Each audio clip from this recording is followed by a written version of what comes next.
So we are going to continue to experiment with my only Telecaster, which seems to be the best platform for experimentation. And what's going on it is made by Apollo Music Parts out of Australia. It is called the B&G Bender, and that's exactly what it does. You've probably heard what a B bender is.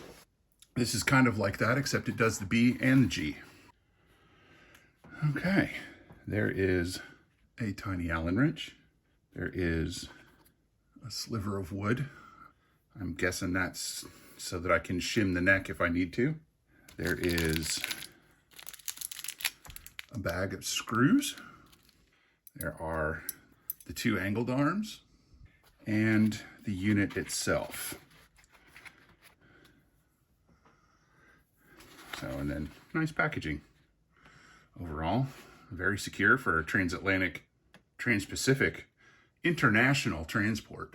You can see this is a bridge plate with brass compensated saddles and the two bender arms that are held in place with this pivot. Oh, maybe the pivot's down too tight. That's why they won't move. Well, no, that wasn't it. Maybe it's just because there's no tension. I don't know. We'll figure it out. But you have to take the arms off to install the plate because you can't intonate these two sets of saddles without removing the arms. So I'm going to show you how to do that first.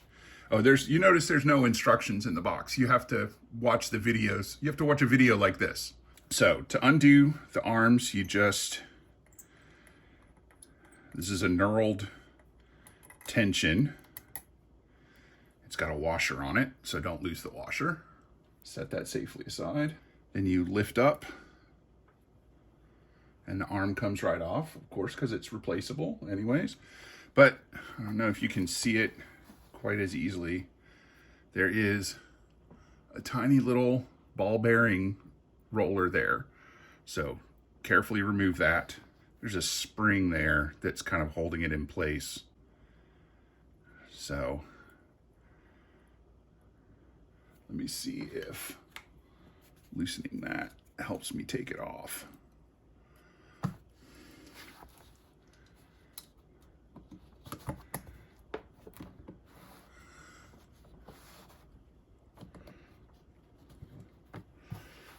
Okay. I run these screws almost all the way out, get as much tension off of that as possible.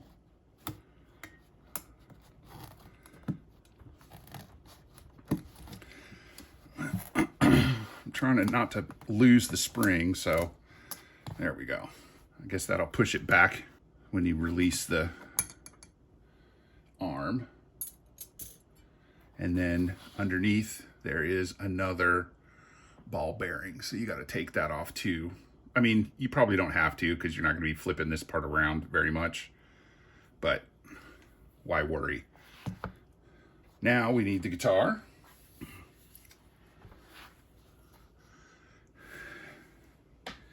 This guitar probably trusted me at one point, although I'm going to guess no longer. I've done a lot of work on this, put a lot of different parts on it. So I'm just moving the saddle so I can get at the mounting screws a little easier. All right.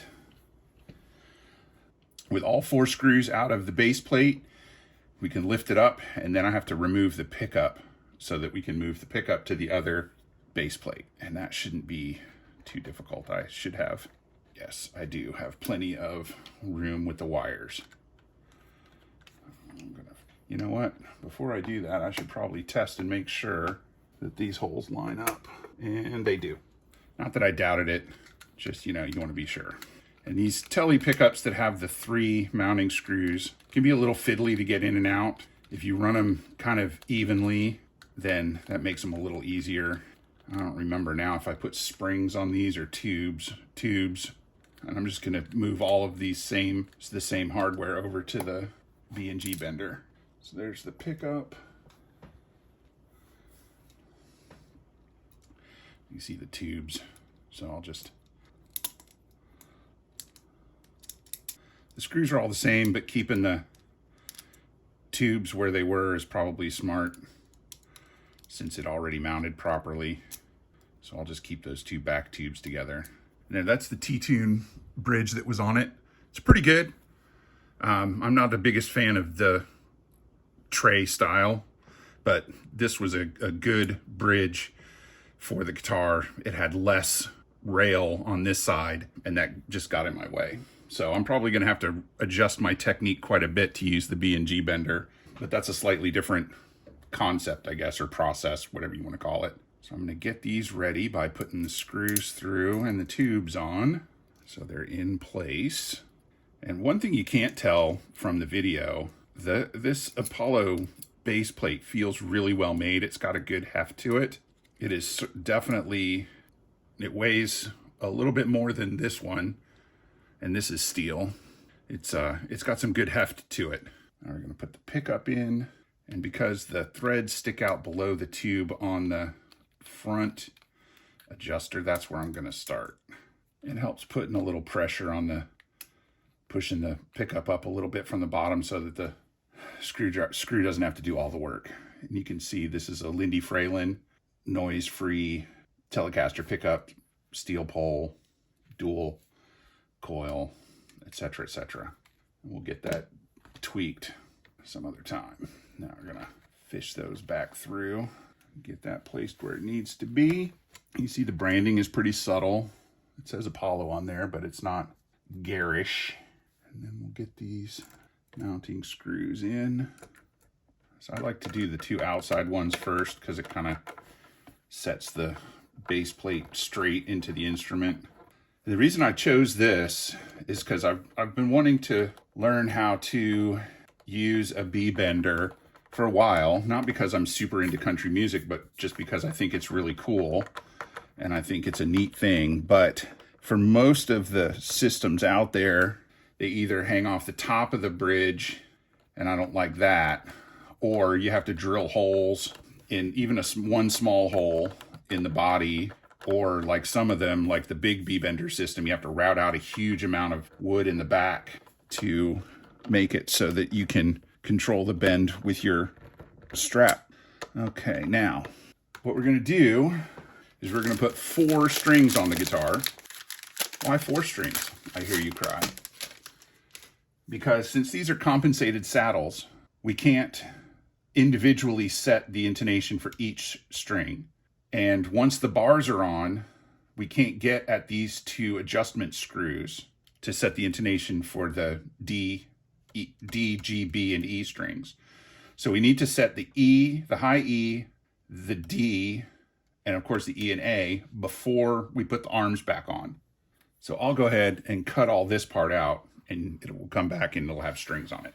Now that I've got the 4 strings on it that I can put on it without the bars in place, so I can adjust the intonation, I am going to turn the camera off again, set the intonation and the action so that once I get going on the setup, I don't have to mess with any of that stuff.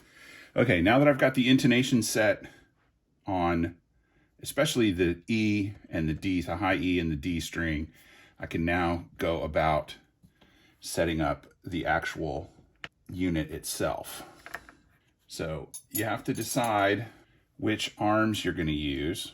If you use these 2, the straight ones, they recommend taking this screw out so that you don't basically scrape it up. And in the little baggie, there's some felt pads that you can put on the bottom of the lever.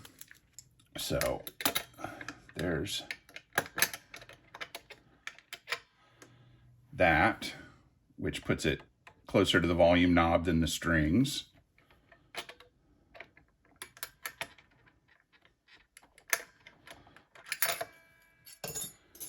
Or there's, whoops.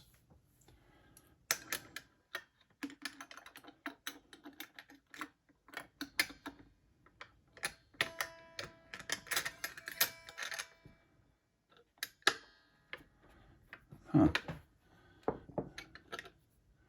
I don't think that was drilled out enough.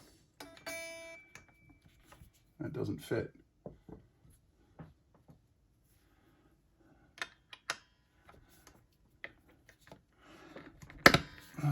kind of does.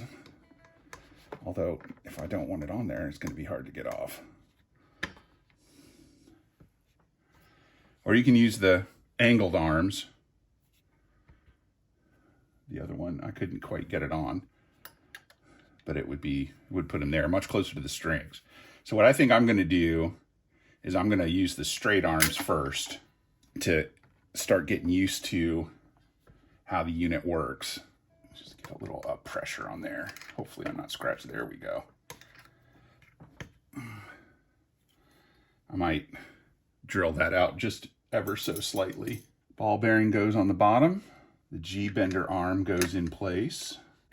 And that's the one that gets the spring. Then another ball bearing. And the B arm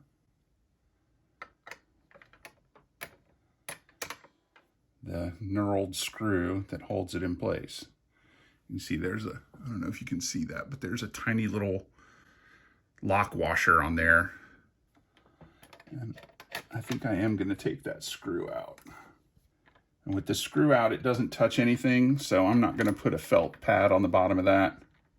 It just floats ever so slightly above the surface of the pick guard. I guess if I push down on it, it'll scratch that, but it's a pick guard, and it's not the original one anyways. So now I have to put the B and the G strings in. We're going to start with the B, and it has to go under. It hooks here, and it goes through the hole and under this string retainer and then up. That'll give it the down pressure that it needs. So this might be just a little tricky. I'm going to bend the end of the string to help and see how that does. So obviously restringing this on the fly is probably going to be a little difficult. I'm going to use the Allen as a little hook. There we go. And then I'm going to go ahead and get that settled in its tuner so that it keeps tension on that.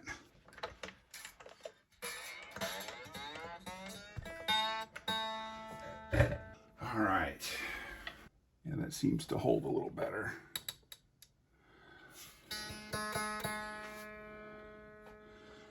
Now we'll get the G string in, which looks like it might be just a little tougher. Do what I did on the other one. I'm gonna get the Allen ready. Yeah, oh, that's not good. It's gonna curl the string. Oh, that's absolutely terrible.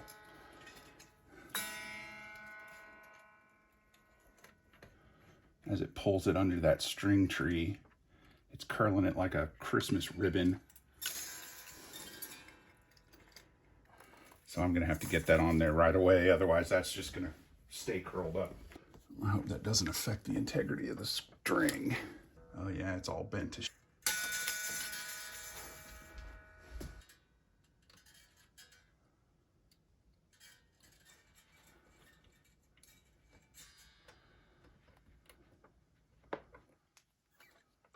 I don't know if you saw that, but as it got up to tension, it pulled the lever down. Okay, so now let's get these two strings tuned up.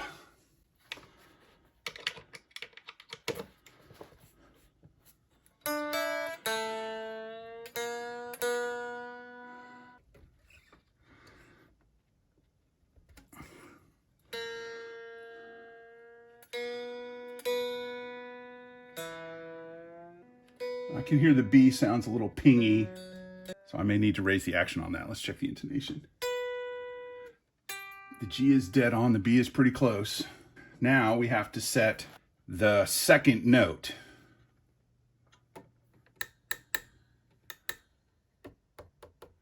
So now that everything's tightened up, the G lever is a lot closer to the pick guard, but the B lever is kind of sticking up a little bit.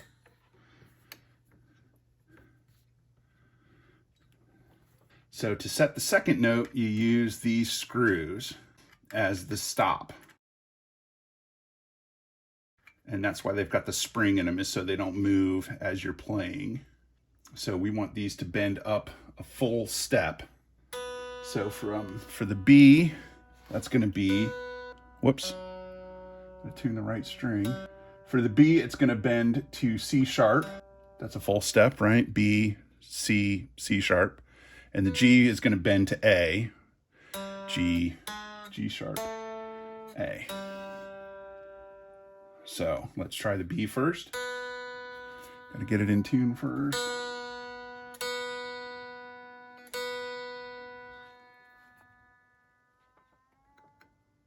Okay, that's D, so that's too far. Not sure exactly how.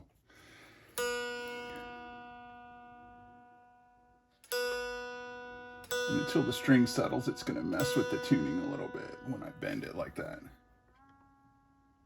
And that's pretty close. It's a little sharp. So go in just a little bit more.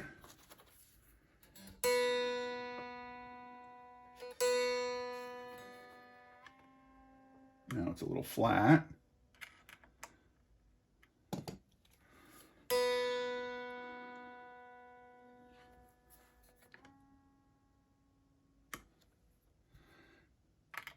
little more.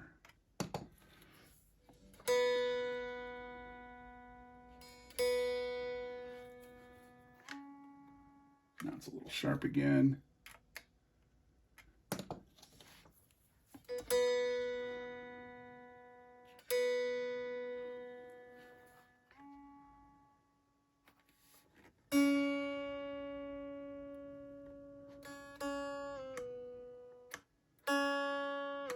Still a little sharp.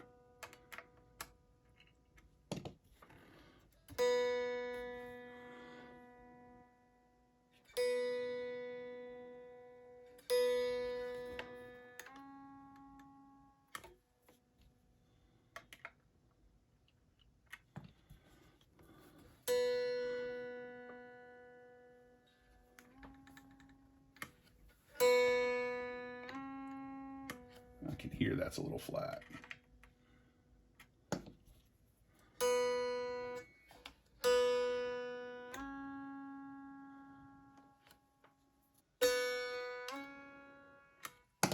I think that might be it.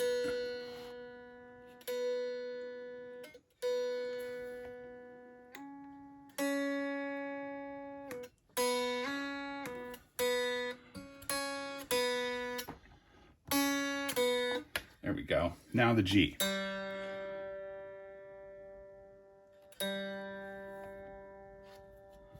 You know, I'm going to put that in about the same spot. Let's see what happens. Oh, that was way too far. I guess since it's a thicker string, it doesn't quite take as much bend to get it to pitch up. It's A sharp almost. 2 hours later. There we go. Spot on. Whew, boy. So that's a lot of back and forth. Now I can go about setting the action where I need it to be by using the Allen wrench that came with the kit, because I set the action when the bridge pieces were pretty far forward.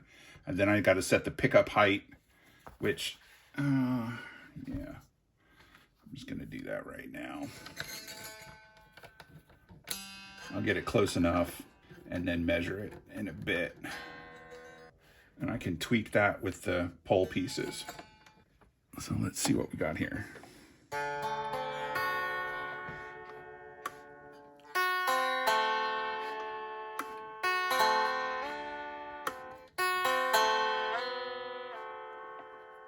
So I'll have to tweak the tuning, obviously, but that's the basics of it. And there's a couple things I might do different. I might put a little cutout into the back of the lever bar there to give the ball end somewhere to go to seat properly, to seat a little more securely. And I don't think it needs the string tree on the G string. I'm not sure, on my guitar anyways, I'm not sure it needs the string tree on the B string either. So I may take that off the first time I change the strings on it, and see how that goes. And then let's see with the, well, it's not in tune. But with the levers down there, that's not going to be in the way.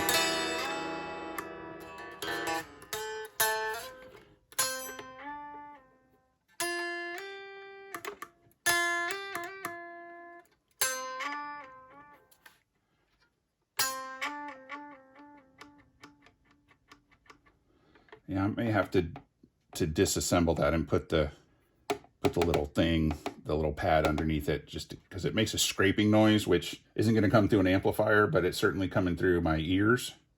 That's what the Apollo B&G Bender looks like when it's fully installed with the straight arms. It's a really high quality, well-made piece of kit. I think there's a couple things they could do different, but it's really well thought out and it's well made. That's no doubt about that. The only thing that was difficult was setting the intonation for the D string on the D and G shared saddle, because there's no good way to get that in there. There's a hole in the back, but it doesn't line up, so I couldn't get a screwdriver through there. And the hole that does line up, this one for the screw, is too small, so that didn't work out either. But it was easy enough to get in there, and if I needed to, I could use a right angle screwdriver. So now I'll need to set the action, maybe adjust the neck, and then I can start playing, and that'll be fun. Take it easy. I hope you enjoyed this. I'll put a link to the Apollo website in the comments, so check that out there. Like I said, they're in Australia, so a day ahead of us, so give them a little bit of extra time to get in touch with you. Be patient with the email. And the dude was right about taking that screw out. Although I'm not real happy about that distance. I would rather that was closer. But it doesn't impede access to the volume knob, and it's not going to get in my way when I'm strumming. So that's the important thing.